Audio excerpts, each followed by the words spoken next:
ዶክተር ሙሉዓለም እንኳን ለዚህ ፕሮግራም በደህና መጣሽ። ፈቃደኛ ስለሆንሽ በጣም አመሰግናለሁ።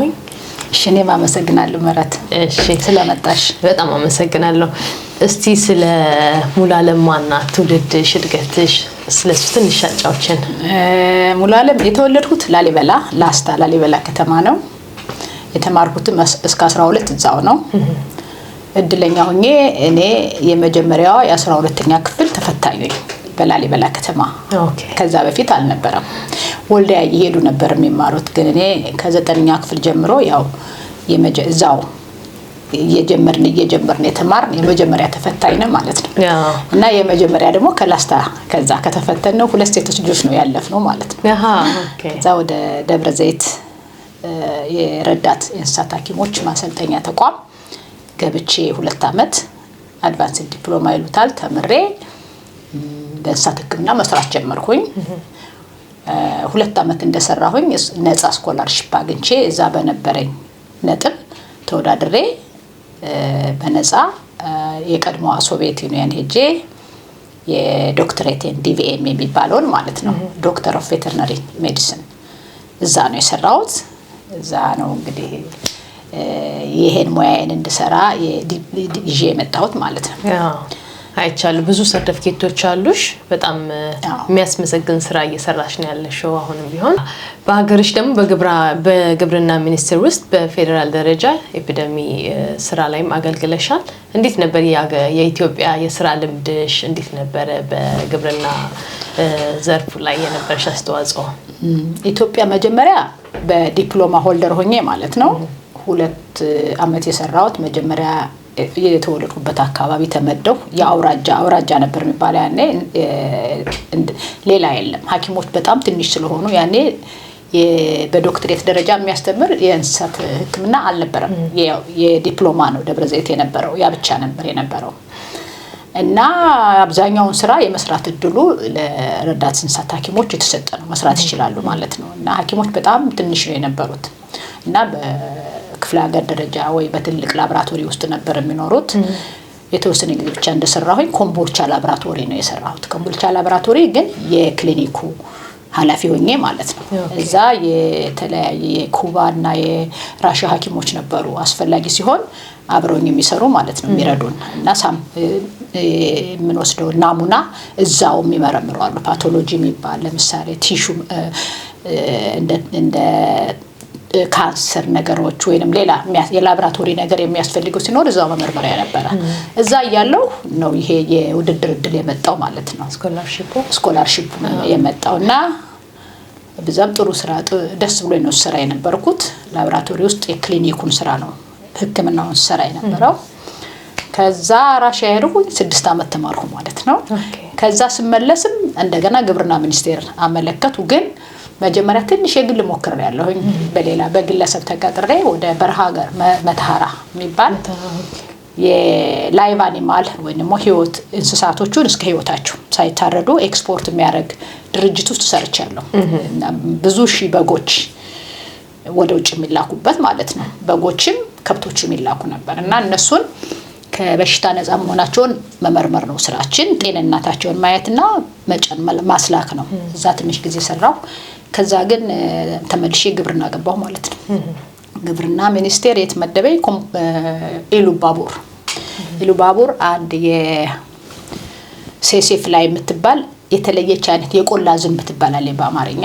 የቆላ ዝንብ በሽታ ታስተላልፋለች። በሰዎች የእንቅልፍ በሽታ ወይም ስሊፒንግ ሲክነስ ይባላል። በከብቶች ደግሞ ትሪፓኖሶሚያሲስ የሚባል ወይንም ደግሞ ወዙዝ ይሉታል።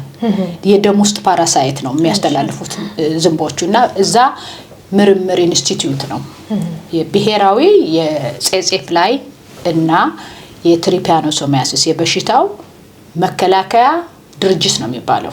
እዛ ያ በፌደራል ስር ነው፣ በኦሮሚያ አይደለም። እዛ ሰርቻለሁ። እዛ እየሰራሁ ብዙ ቦታ የመሄድ ሙርሲ ደቡብ ሙርሲን ሁሉ ያየሁት እዛ እየሰራሁ ነው። ፊልሳ ማለት ቆላ አካባቢ ነው በሽታው ያለው።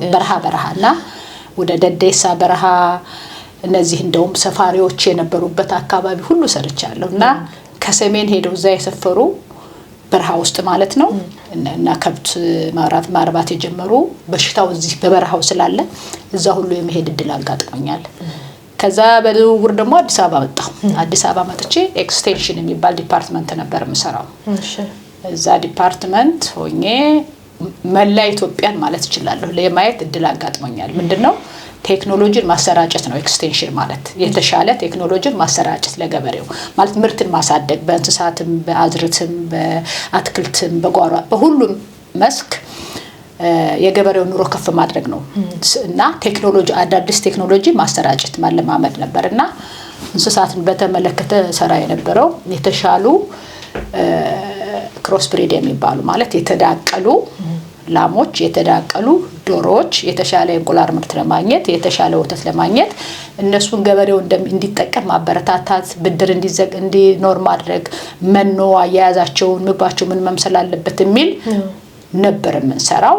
እዛ በፌደራል ደረጃ ደግሞ ምንድነው የማናረገው በአመት አንድ ጊዜ ግምገማ አለ ኢቫሉዌሽን ስንት ተሰራጭቶ ምን ያህል ትርፍ ተገኘ ለምን ያህል ወለዱ እንደዚህ አይነት ነገር እና እሱ ረጅም ጊዜ ነው የሚሰራው 2 ወር ምናምን ፊልድ ይሄዳል እና ያን በተለያዩ አመታት የተለያዩ ክፍለ ሀገሮች ትግራይ ቤንሻንጉል ሐረር ድሬዳዋ ጅጅጋ በቃ ሁሉም ክፍለ ሀገሮች ኢትዮጵያን አይተሻል? አዎ በእውነት አይቻለሁ። እግዚአብሔር ይመስገን በጣም ጥሩ አጋጣሚ ነበር። በየአመቱ አንድ ሌላ ክፍለ ሀገር ባንዴ ደግሞ 2 ክፍለ ሀገር የመስራት እድል አለ። ግምገማው በግሩፕ ነው የሚወጣው በአንድ ባለሙያ ከየሙያው ማለት ነው ከእንስሳት ከአዝርዕት ከፍራፍሬ እንደገና ደግሞ ይሄ ኑሮ እንትን ማሻሻል አሉ የኑሮ ዘዴ የሚባሉ ኤክስፐርቶች እነሱ ይጨመራሉና የተለያየ ሙያ ያላቸው ፕላስ ኢኮኖሚስቶች አብረው ይሄዳሉ እና መረጃ መሰብሰብ እና ከዛ በአገር አቀፍ ደረጃ ሪፖርት ማዘጋጀት ነው ስራችን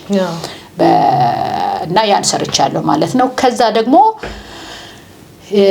ያው ትንሽ በማደግ ልበለው የበሽታዎች ቁጥጥርና ስርጭት ቡድን መሪ ነበርኩ በፌደራል ደረጃ ማለት ነው ለመላው ኢትዮጵያ በእንስሳትና በእንስሳት በኤፒዲሚዮሎጂ ኤንድ ዲዚዝ ኮንትሮል ነው የሚባለው የበሽታ ስርጭትና የበሽታ እንዳይስ መቆጣጠሪያ መምሪያ ነው የመምሪያው ውስጥ እኔ ቡድን መሪ ነው የነበርኩት የቡድኑ መምሪያው ሰፋ ይላል እኔ ቡድን መሪ ነበርኩ እዛ እየሰራሁ ነው እንግዲህ እዛ እየሰራሁ እንግዲህ አገባሁም በርግጥ ኤክስቴንሽን እያለው ነው ያገባሁት ከዛ ወደ ቡድን መሪነት መጣሁ ወደ በትክክል ወደ ሞያዬ ማለት ነው እዛ እየሰራሁ ያለው ትንሽ ወደ ፖለቲካ ከዛም ሲልሲል ወደዚህ ለመምጣት ቻልኩ ማለት ነው እና በስራዬ በጣም ደስተኛ ነበርኩ በእውነቱ አይ እንዳልሽው እድለኛ ነኝ ሰርቲፊኬትሽን አይቻለሁኝና የማዕረግ ተመራቂ ነሽ ከራሻ በስራሽም እንዲሁም በጣም አመርቂ ሁኔታ ላይ የነበርሽ ሴት ነሽ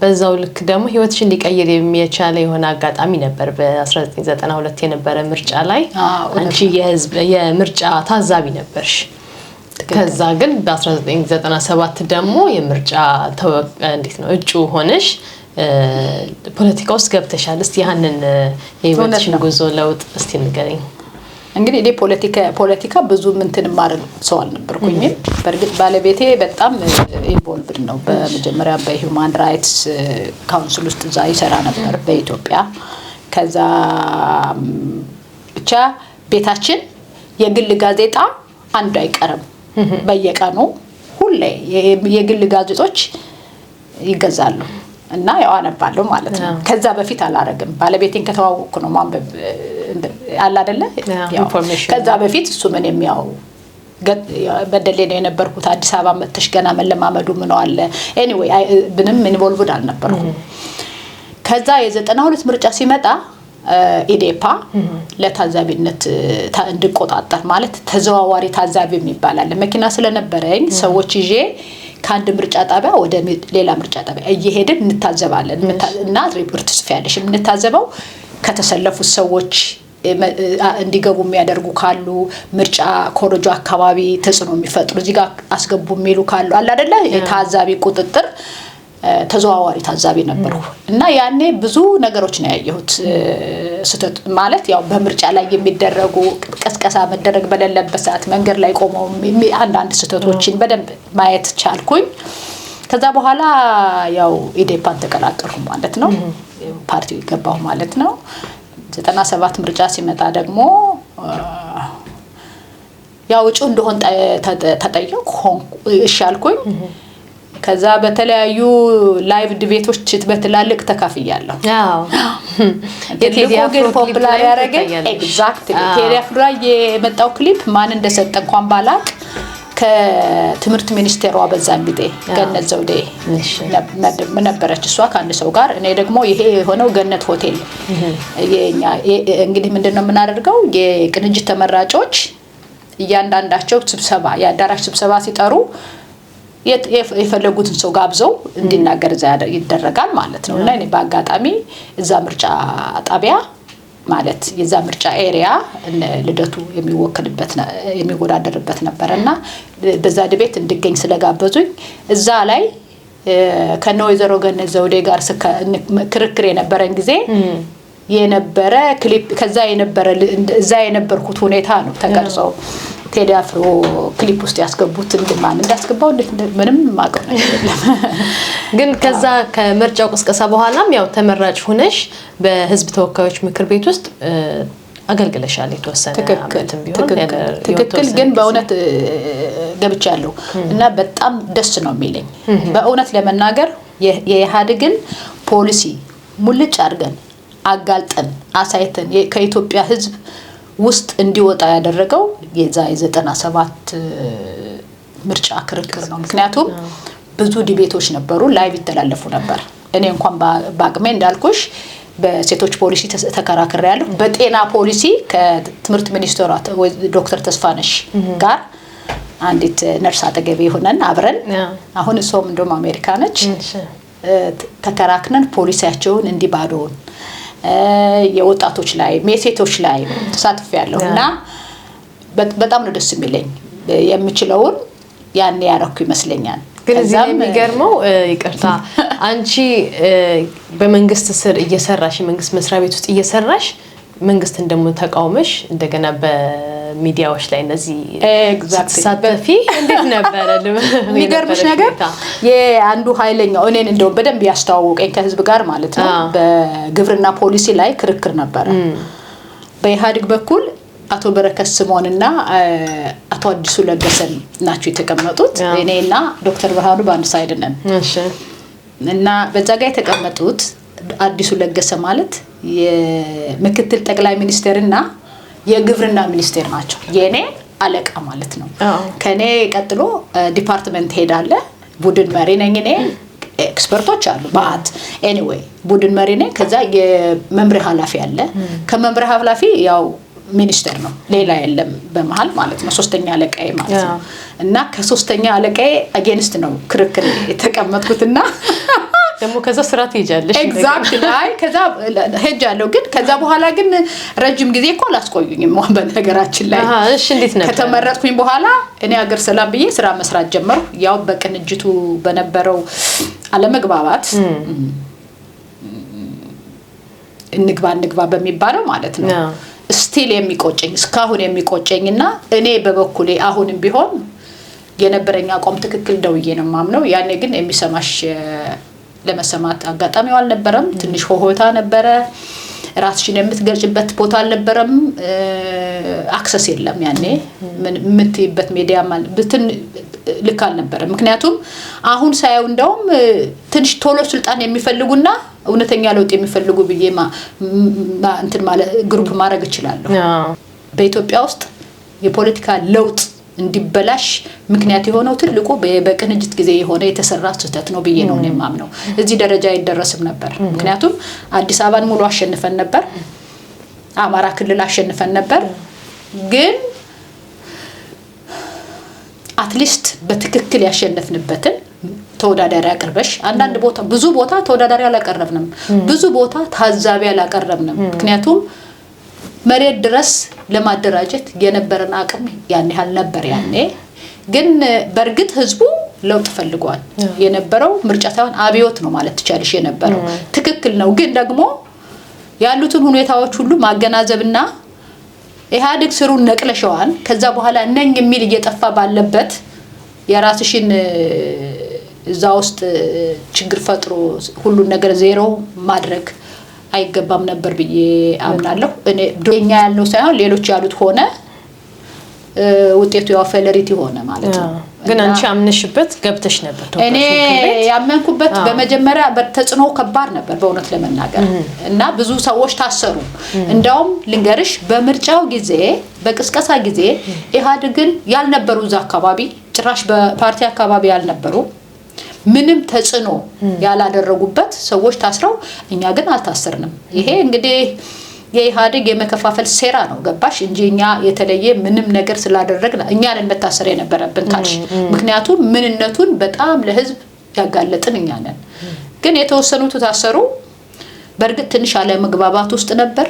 እኔ የማይቆጨኝ መቼም አይወጣም እንጂ ቆሜ የማልቀስ ያክል የቅንጅት ችግር በውስጥ አሁን የራሳችን ችግር ካልፈታን የአገር ችግር አንፈታም። ይሄ ችግር የትም ሳይወጣ እንዲፈታ ቆሜ ተናግሬያለሁ። ግን ሳይሆን ቀረ። ያ የዛ የሚያዝያ 30 ሰልፍ እና ህዝብ ሁኔታ ሳስብ በጣም ውስጥ ያለቅሳል። ታውቂያለሽ ያ የነበረኝ በህይወቴ ከነበሩኝ ትልቁ ደስታ ያ ነበር የሚያዝያ 30 ሰልፍ እና በነገራችን ላይ እኔ ነኝ የትናንቱ መለስ ዜናዊ ወጥቶ ይሄን የህዝብ ማዕበል በምርጫ አይሸነፍም ሲል የትናንቱ ማዕበል ከሆነ የዛሬው ሱናሚ ነው አልኳቸው። ንግግር ነበር ስቴዲየም ላይ። ግን ቤት ተገብተሽ ቅስቀሳ ስናደርግ ነበር እየዞርን ሁላ እኔ እንቅልፍ አልተኛውም ልንገርሽ። እግዚአብሔር በሚያውቀው ለምን የኢህአዴጎችን ሰልፍ ሳይ እኛ ሰው ካልወጣ በሚል ሌሊት ተነስተን አውቶቡስ ተከራይተን ሴቶቹ የቅንጅት ሴቶች ቅስቀሳንን ዙሪያውን ሰው እንዲወጣልን ገባሽ። በኋላ ወደ ሰዓቱ ሲዳረስ ከእንግላንድ ነው የተደወለው። አራቢዮት አደባባይ መግቢያ ያለው ሰው ሞልቶ ምክንያቱም ተጨንቀናል እንደ የነሱ በጣም ስለ ኢህአዴግ ስለ ብዙ ህዝብ ስለወጣ በቃ ገባሽ። ከዛ እኔ ወረቀቴን ይዤ ማነበው ማለት ነው ቤት መግቢያ የለም። መጨረሻ ብለን ሰው በሰው ላይ እየተሸከመ ታውቂያለሽ በዚህ በተከሻቸው ላይ እየተቀባበሉ ነው ወደ መናገሪያው ጋር ያደረሱኝ እኔንም ባለቤቴ። ምክንያቱም ስንቀሰቅሱልን ቤት እንግባ ህዝቡ ሁሉም ማይ እንጃ በቃ እንደዛ ቀን ስመለስ ታሪክ ተሰራ እየጮሁ ጉሮሮ ይደርቋል ታውቂያለሽ። ድምጼ ተዘግቶ ነው ቤት የገባሁት በመኪና በርቁ አንገቴን አውጥቼ በእውነት እኔ እድሜ ልኬን አረሳው። ማለት ጀግና ሴት ነሽ ግን እውነት ለመናገር ደስተኛ ነኝ በዛ። በርግጥ በዛ ብዙ ፈተና ግን አይቻለሁ። ምክንያቱም ከጥንካሬ ብዛት ከባሌ እንኳን አቋም ተለይቼ የቆምኩ ሰው ነኝ። ከባለቤቴ ውጪ እኔ የምቀርበው ሰው የለኝም። በሰው ቢሆን የምቀርበውም የማከብረውም እንዲጠቀም የምፈልገውም ኳሶ ኤቨር ግን ያልመሰለኝን አይደለም ለማለት ወደ ኋላ አይደለም። እሱንም አልኩት ባል ሌላ ጉዳይ ነው። እኔ ማምንበት ደግሞ እዚህ ጋር አለ። ያን ከተቀበለኝ አብረን እና ተማምነን እኔም ባቋሜ እሱም ባቋሙ እንዴት ነው ግን ሴትነትና ፖለቲካ እስቲ አሁን እሱ ላይ በደንብ እኔ የሚገርምሽ ነገር ሴትነቴን ሴት ስለሆንኩና ብዬ from the beginning በጣም የመጨረሻ ልጅ ነኝ ከቤትና አባቴ ትንሽ በኔ ኮራብኛል። ትንሽ እንደ በቃ ትንሽ እንደፈለ ሰርቻለሁ በጣም አገልግያለሁ። ግን በፍላጎት ታዝዤ ይሄን አርጊ ተብዬ ተቆንጥጬ ምናምን አላውቅም። እና ግን በፍላጎት የሚፈልጉትን ለሊት ተነስቼ ሰርቼ ቤት ውስጥ ሁሉ ጊዜ ላም አለ። ጥጆች ወደ ጥጃ ቦታ ላሞች ጫካ ሰድጄ ትምህርት ቤት ደግሞ ሳላረፍድ ደርሳለሁ ማለት ብዙ ሰርቻለሁ። በኮንፊደንስ ግን ነው ያደኩት ማለት እንደዚህ ብዬ አላደኩኝም። ትንሽ ያውቃለሁ አይነት ነገር ብዬ ይሁን አላውቅም። ብቻ አባቴም የመጨረሻም ቤት ረጅም ጊዜ ቆይቶ በልጅነት ነው የሚዳሩት ቶሎና እኔ ነኝ ቤት ያው ረጅም ጊዜ 12 የተማርኩት ማለት ነውና ቁጣ ምናምን አላውቅም። ታዝዤም አልሰራም።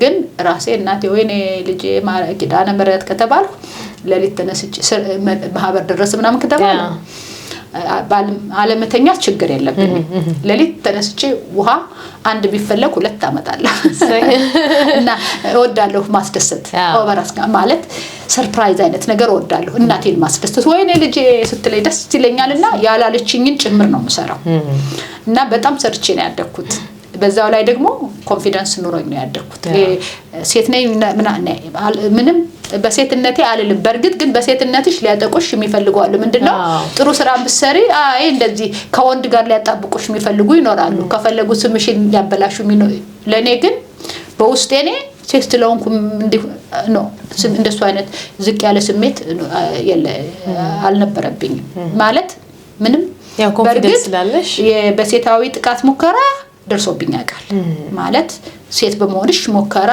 ያ እንደውም አውርቼው አላውቅም የሚገርምሽ ነገር ያው አልተጠቃሁም ግን ደስ የሚለው ነገር እሱ ነው ሙከራ ግን ነበረብኝ ሴት በመሆኔ ሰዎች ከፈለጉሽ ሊያጠሉሽ ሊለጥፉብሽ ይችሉ ይሆናል እኔ ግን በራሴ ምንም ፊል አድርጌው የሚገርምሽ ነገር ሴት ነኝና እሱ ወንድ ነው ብዬ አስቤው አላውቅም በበኩሌ እኔ በቃ ምንም ሴት አንሳለው ሴት ስለሆንኩ ወይ ደግሞ እንደዚህ እንዲማረግ አለብኝ ብዬው አላውቅም ትንሽ ግን ከውጪ ምናልባት ተጽኖች ይፈጠራሉ ሴት በመሆንሽ እንጂ አንቺ ውላሽ ተፈጠረ ነገር የለም ከውስጥ ፊልም በራሴ እንዲማረግ የለብኝም ሴት ስለሆን ብዬ አላውቅም በከውጭማ ሲፈልጉ የፈለጉትን ሊያጣብቁሽ ይችላሉ ምን ችግር አለ ማለት ያው ሴት ነሽ ዞሮ ያው እውነት ኢትዮጵያ ያለሽ የተሻለ ፖዚሽን ላይ የነበርሽ ሴት ነሽ ጥሩ ስራ የነበረሽ ነሽ ከዛ ደግሞ ወደ ስዊድን ሀገር ስትመጪ ሀገሩ ትንሽ ከበድ ይላል ማንንም ቢሆን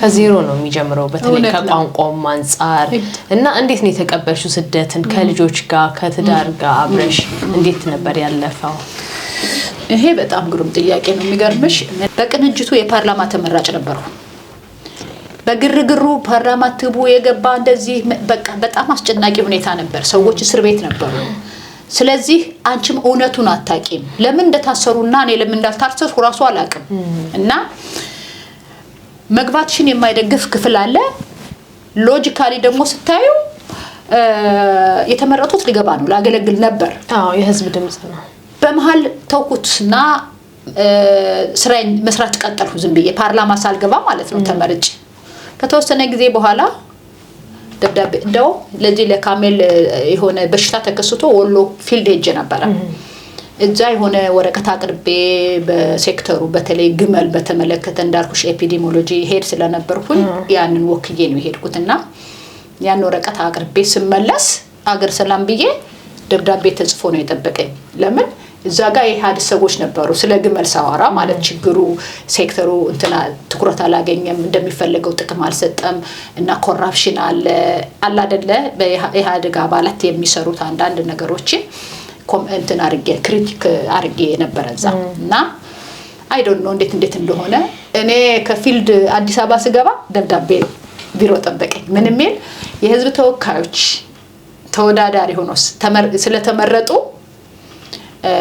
በዚህ በመንግስት ሰራተኛ በመንግስት የሚሰሩ ስራ ከዚህ ጊዜ ጀምሮ ተቋርጧል ለሰጡን አገልግሎት እናመሰግናለን የሚል ደብዳቤ ተጽፎ ጠበቀኝ እሺ ስለዚህ አሁን ቤቴ ቁጭ አልኩ የተወሰነ ጊዜ አሰብኩበት ስራዬን መስራት አልችልም ፓርላማ ማልገባሁ በቃ ቤት ውስጥ ነኝ ነው ይሄ አይሆንም ስለዚህ ያለኝ አማራጭ የምችለው ማድረግ ነው ብዬ ፓርላማ ገባው ማለት ነው እንደ ጦርነት በሶማሌና ኢትዮጵያ ጭቅጭቅ ነበርና ሶማሌ በኢትዮጵያ ላይ ጂሃድ አውዳለችና ስለዚህ የኢትዮጵያ መንግስት ኢንተርፌር መግባት አለበት የሚል ነገር ነበር እኔ በጣም አጌንስት ነበርኩ እዛ ያሉ የቅንጅትም የላም ተመራጮች ነበሩ ተሰባስበን እመራ ነበር እንደው ያንን በፍጹም የኢትዮጵያ ወታደር ሶማሌ ውስጥ መግባት የለበትም በእኔ ሀገር ላይ እንዲሆን የሚያልፈልገው በሌላ ሀገር እንዲሆን አልፈቅድም ምክንያቱም ይሄ ቦምብ መቅበር ነው ሌላ ጊዜ ሶማሊያ አንድ ቀን ሀገር ትሆናለች እንደ የኛ ወታደሮች አጥራቸው ላይ የኛ ድንበር ሆነው ከመጣን መዋጋት ያለባቸው እንጂ ሶማሊያ ሀገር ሄዶ ማጥቃታቸውን አልደግፍም በሚል በጣም ተብዬ ነበርና በሱ እንግዲህ ብዙ ነገር አጋጥሞኛል ከዛ በኋላ ብዙ አልቆየም ተጽዕኖዎቹ በተለያየ አቅጣጫ ብዙ ተጽዕኖ ነበረ። ስለዚህ መቋቋሙ ከባድ ነው እና የወሰነው መውጣቱን ነው። ደግሞ ባለቤቴ እዚህ ሀገር ነው ፒኤችዲውን የሰራውና እሱ አድቫይዘሩ እዚህ ጋር ጥሩ እንትን አለው። ኤቭሪ ይር ኦልሞስት ይመጣ ነበር እዚህ ስቶክሆልም ወርልድ ዋተር ዊክ የሚባል አለ በየአመቱ ኦገስት ላይ የሚደረግ የዓለም የውሃ ቀን እዚህ ስዊድን ይከበራል። 5 ቀን አለ ኤቭሪ ይር የሚከበርና እዛ ጊዜም ይመጣ ነበር ብዙ ጊዜና በቃ ከሄድን ስዊድን ነው አለ። እኔ ደግሞ እንግሊዘኛ የሚናገሩ ይሻለኛል አትሊስት ምክንያቱም እዛ ራሺያንኛ መከራተሽ እንደገና ደግሞ በስተርጅና መኖር ከጀመርሽ በኋላ ከባድ ነው። ኤኒዌይ ሁሉን ነገር ባለበት ተን ትንንሽ ልጆቻችን ይዘን እዚህ መጣን። እግዚአብሔር ደስ የሚለው እዚህ ስንመጣኛ ያልኩሽ ባለቤቴ አማካ ሄድ የነበረ ነው የዋተር ሪሶርስ ዲፓርትመንት ሄድ የነበረ ነው ፕሮፌሰር ክላስ ይባላል። እሱ ነው የተቀበለን እዚህ ሊዲንግ አሁን እዚህ መኖር የቻልኩት በሱ ምክንያት ነው። እሱ ጋር ኖረን ከዛ በኖርማል ቪዛ ነው በቱሪስት አይነት ቪዛ ነው የመጣ ነው። ግን ወዲያው ያ ቃል ከይዞን አሳይለም ጠየቀን ብዙም እንትን አላለም። እንደውም የሚገርምሽ ነገር ባለቤቴ ነው ፖለቲከኛ ረጅም ጊዜ ማለት ነው። ግን እኔ በተወሰነ እንትን ወደ ብራስልስ ሄድ ነበር ለቅንጅት አመራሮች ስለታሰሩ ለዊትነስ ለመስጠትና እንትኔ ፕሮሰሳችን በጣም ነው የተፋጠነው። እዚህ ሆነሽ ታገለግይ ነበር ለፓርቲሽ ማለት ነው? አይ ልክ ነው። የሚደረግከውን የሚካሄደውን ግፍ በጣም አጋልጫለሁ። ምክንያቱም እንደውም ምርጫ ማለት ዋና ነጥብ የነገርኳቸው ምርጫን ጠላትን ለመለየት ማለት የማይፈልጉትን ሰው ለመለየትና አታክ ለማድረግ ነው የተጠቀሙበት። ማሽ ልክ እኮ በሙሉ እስር ቤት ገቡ። ያልገባን ደግሞ እንድንወጣ ጫና እንዳይመስልሽ አንዱ በድንጋይ ያስፈራራሻል። በነገራችን ላይ በሽጉጥ ተስፈራርቻ ቃለው ድንጋዩ አንድ እንዳይበስሽ ጣራችን በድንጋይ ተደብድቦ በአት ነገር ነው እና ተጽዕኖ በጣም ብዙ ነበር። ሰራተኞችን አትመኝ ይሉሻል። ማታ ሲሄዱ ማታ የሚማሩትን በቃ መኖር እንዳትች ያውቀው እውነትም ሊሆን ይችላል ውሸትም ሊሆን ይችላል። እንደውም ላስት ሞታለች ተብሎ ዶክተር አለሽ በህይወት ያለችን ጎረቤት አለችን የሚገርምሽ ከመቀሌ ስትመጣ መንገድ ላይ እንዲሆኑ ተብለሽ እኔ አረደና ሌላ ሁኔታ ታሰበልኝ ከሌለ በስተቀር እኔ ደህና ነኝ እና ተጽዕኖ በጣም ከባድ በተለያየ መልኩ ቀጥታ ማልኩሽ ሞከራ በድንጋይ ትንሽ ቮልክስዋገን ነው የነበረች በእውነት ነው ብዙ ፈተና ነው። ግን የሚያሳዝንሽ ያን ሁሉ ያድግን ተጽዕኖ ስትጪ ደግሞ ጎንሽ ያሉት ተቃዋሚ ውስጥ ያሉት ደግሞ ሳይረዱሽ ሲቀሩና ሲቃወሙሽ እጅግ ያማል እጅግ ይጎዳሻል። እና ያን ሁሉ ተተን ከዚህ ዜሮ ስራ ከዜሮ ኑሮ ጀመርን። ግን እግዚአብሔር ታላቅ ነው። ቅን ሆነሽ ሁሉን አድርጊ። እኔ መጥቻ አልተቸገርኩም። ካምፕ አልገባሁም። አድካሚ ስራ አልሰራሁም። የትም ቦታ አልሰራሁም። በአጠቃላይ ባለቤቴ ቶሎ ስራ ስላገኘ እኔ አልተቸገርኩም። እሱ ገንዘብ ማምጣት ጀመረ። እኔ መማር ጀመርኩ። ተምሬ ዩኒቨርሲቲ ለአንድ አመት ተኩል እንደገና የራሺያን ዲግሪ አይቀበሉትም ቀጥታ። ስለዚህ አዲሽናል መማር አለብሽ ሰርቲፋይድ መሆን ወይም ሌጂቲሜት መሆን ይሉታል እዚህ ሀገርና ተጨማሪ ቲልኤክስ ኡትቢልዲንግ አለው። ከውጭ ሀገር ዲፕሎም የቬተርነሪ ኑሯቸው እዚህ ላይሰንስ ለማግኘት መማር አለብሽ የተወሰነ እና እሱን ደግሞ እዚህ አይደለም ስቶክሆልም ሳይሆን ሩቅ ያኔ ስካራ ነው። አሁን ኡፕሳላ ነው። መምህራኖቹ ኡፕሳላ ናቸው ግን ፕሮግራሙ ስካራ ነበርና ቶሎ አልወሰንኩም ስካራ ለመሄድ። ለምን ልጆቼ 5 እና 7 አመት ነበሩ ያኔ እና ያኔ ኦኬ ጨምሪበት ሲመጡ እንደሱ ናቸው ልጆች ናቸው። ዝሮ ጧት ሰው ያስፈልጋቸዋል ማታ ሰው ያስፈልጋቸዋል። መሄድ አልቻልኩም። መጨረሻ ግን 2010 ላይ ወሰንኩኝ። ባለቤቴ ምንም ይሁን ምን ሌላ ብዙ ነገር ኮርሶቹ ሳስጃለሁ እዚህ ሀገር። ለምን ታውቂያለሽ የሆነ ደረጃ ካለሽ ገንዘብ ይከፍሉሻል በየወሩ ስለተማርሽ ብቻ። ሳስጌትሬ የሚባል ደረጃ ከደረሽ በኋላ እኮ ብር ይከፈላል። እና የተወሰኑ የልጆቹንም የኮርሶች የተለያዩ ወስጃለሁ። ለምን ያው ትምህርት ቤት መሄድ ቁጭ እንዳልል ማለት ነው። ከዛ ደግሞ በተልኮ ቋንቋ መማር ጀመርኩ። ስፔሻሊ ስቬንስካ ፎር ኡትሌንድስካ ቬተርናሪ ይላል ስዊዲሽ ውጭ ሀገር ከውጭ ለመጡ ቬተርናሪያንስ ማለት ኤግዛክትሊ ትምርቱ ቋንቋው ምንድነው የሜዲካል ተርም ነው ሂስትሪ እንዴት እንደምትወስጂ የበሽታ ምልክቶች ምናምን በስዊድንኛ ትማሪያለሽ ማለት ነውና ከዛ በኋላ ወደ ዋናው ትምርት ትገቢያለሽ እሱን ወሰድኩኝ ከዛ ስካራ ገባው ማለት ነውና በየሳምንቱ ቅዳሜና እሁድ እዚህ ነኝ አርብ ማታ መጣለሁ ቅዳሜና እሁድ የልጆቼን የባለቤቴን ቤቴን ምናምን ምግቡንም ሁሉን አስተካክዬ እሁድ ማታ ወይንም ሰኞ ጠዋት early ሄጄ 5 ቀን እዛ የተማሪ ክፍል ተከራይቼ እዛ ኖር ነበር 1 አመት ተኩል እየተመላለስኩ every week ነው የጨረስኩት አምዋጋ ከፍ ከዛ እሱ ዋጋ ከፍያለሁ ግን ከዛ immediately ነው አልተቀጠርኩም ስራ አልፈለኩም ይበቃ የራሴን ከፈትኩ መስራት ጀመር ይሄው 12 አመት አለፈው ይሄ ክሊኒክ 12 አመት በጣም ይገርማል እዚህ ጋር ማያቸው ብዙ አይነት ዲፕሎሞችም ምስጋናዎች አሁን የመጽሔት አለ እዚህ ጋር ይወጣሽበት የተለያዩ ጋዜጣዎች አሉ እግዚአብሔር ይመስገን እግዚአብሔር ታላቅ ነው እኔ እንዳልመስልሽ እኔ ከማንም አልበጥም ግን ለሀገሬም በእውነቱ በቅንነት ነው የሞከርኩት የቻልኩትን እግዚአብሔር ደግሞ ለሰው ደግሞ ብቻ እግዚአብሔር ነው ሁሉን ያደረገልኝ ክብር ምስጋና ይግባውና ራሳቸው ናቸው ሰው በሰው ያረጉ ምንም ማለት የማስተዋቂያ ከፍዬ ሳላቀን ሁሉ አሁን እዚህ ያደረሱኝና በጣም ደስተኛ ነኝ በጣም እግዚአብሔር ምስጋና ይግባው አሁን ቤቴ ቅርብ ነው ስራዬ እዚህ ቅርብ ነው